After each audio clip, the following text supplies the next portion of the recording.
మసిలి పెట్టిన దేహంలో బ్రహ్మ కాళివే వెలిసిన తల్లినే ఎల్లమ్మ తల్లినే అమ్మాయి గ్రామాన్ని కాపాడటానికి వచ్చినానమ్మ నేను మసిలి పట్టను ఎల్లమ్మ తల్లినే నేను నమ్మటం లేదా అయినా నా భక్తులు సమర్పణ అడిగి నా కాడకు వచ్చి నా తోట దన్నాలు పెట్టినారే చుట్టుపక్కల జనాలు అందరూ నాకు సత్యంగా వెలిసినా నేను ఇక్కడనే చెప్తున్నానమ్మా ఎల్లమ్మ తల్లి రేణుక ఎల్లమ్మ తల్లు ఎల్లమ్మ తల్లిని సత్యమైన తల్లిని నేను వెలిసానమ్మా అమ్మ కోడి భక్తులకి ఎన్నో నాయాలు చేసి ఎన్నో భక్తులు నేను ఎన్నో కట్టాలు తీస్తున్నా ఈ గ్రామాన్నంతా కాపాడుకుంటా వస్తున్నా చిన్నవాళ్ళని పెద్దవాళ్ళని అందరినీ కాపాడుకుంటా వస్తున్నా అమ్మ ఎల్లమ్మ తల్లి నేనే చచ్చిపోయిన ఎల్లమ్మనే చచ్చిపోయిన పోసమ్మ తల్లినే మసిలీపట్నం బంగారు తల్లినే అమ్మాయి సుబ్రాహ్మణ కాళీ వెలిసిన బంగారు తల్లినే సత్యవతి ఎల్లమ్మ తల్లినే అమ్మా ఏం కావాలమ్మా నాకు ఏం అర్థరా భద్రా నా బిడ్డలు పెట్టింది నాకు చాలా అనుకుంటున్నాను కానీ అర్థమవుతుంది రా భద్ర స్వయంగా వెలిసినాను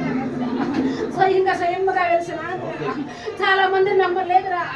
నమ్మనోళ్ళు కూడా రా భద్ర ఈ రోజు నా కాడకు వచ్చిరా భద్ర తప్పు అయిపోయింది అన్న వాళ్ళు చుట్టుపక్కలే ఉన్నారా భద్ర అర్థమవుతుందారా భద్ర నా గుడిగా గ్రామంలో కూడా ఉన్నారా భద్ర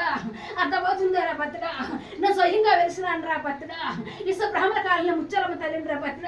చాలా వరకు నన్ను వదిలేసినారు రా భద్ర ఒకప్పుడు నన్ను చాలా బాగా పూజించేవాళ్ళు రా భద్ర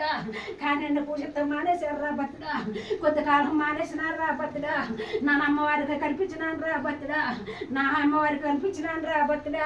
అంటే ఏమిటంటే రా భద్ర నా భద్రాలు కనిపించినాను రా భద్ర నా భద్రాలు కనిపించి పలానా చోటునున్నాను నన్ను తీసుకొచ్చి పూజించవే నన్ను అందరూ వదిలేసినారు నువ్వైనా కాపాడువే బొగులో పాతుకుపోయున్నా బొగులోంచి పైకి లేపమన్నా అమ్మ చిన్నంగా ఉందన్నాడు నా భక్తుడు ఊరే చిన్నంగా ఏంట్రా పెద్దంగా ఉన్నానురా నేను గడ్డ పలుకు తీసుకెళ్ళరు పార తీసుకెళ్ళరు నువ్వు లేపరా నేను ఎత్తండాను సూదికేనన్నానురా చుట్టుపక్కల గ్రామాన్ని పిలిచిరాను నా భర్త వెనకాల ఎవరు రాలేదు నా భర్త వెనకాల ఎవరు రాకపోయినా ఎవరు రావట్లేదని చెప్పు నాడుగో నా కాడికి వచ్చు ఒరే నీకు నేను సహాయం ఉంటా నువ్వు రారా నేను చూస్తాను నేను చిట్టుకులో వస్తాను చిట్టుకులో వచ్చి నీ గుమ్మలో ఉంటాను రా అని నా భర్తను కొడుకుని తీసుకెళ్ళాను రా బిడ్డ అర్థమవుతు నాదిరా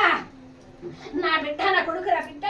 ఇద్దరు కలిసి నా భర్తుడు నా బిడ్డ ఇద్దరు కలిసి భుజాల మీద జార వేసుకుని ఇక్కడికి వచ్చినాడు రా బిడ్డ తీసుకొచ్చి నిలబెట్టినాడు రా బిడ్డ ఈ గ్రామ ప్రజలందరూ కూడా రా బిడ్డ వాళ్ళు పాటలాడారని అంటలేదు రా బిడ్డ వాళ్ళని తెప్పడం లేదు రా బిడ్డ అర్థమవుతుందా నిన్న లేవన్నాను రా బిడ్డ నువ్వు లేవన్నారు రా బిడ్డ గుడి కాతాకి లేదన్నారు రా బిడ్డ నా భర్త అలిగా సిట్టుకు వెళ్ళిపోయినాదిరా నా భర్త ఇంటికి అలిగేసి వెళ్ళిపోతే అమ్మ కాదని చెప్పి సత్యమైన తల్లివైతే నువ్వు సత్యంగా ఈ భూమి మీద ఉంటే నువ్వు నా కప్పులో ఏలిస్తే ఈ సత్యమేంటి ఇప్పుడు పక్కన వాళ్ళందరూ చూపించమని శపథం చేసిపోయినాదిరా పోతే సంవత్సరం బాటిరా నా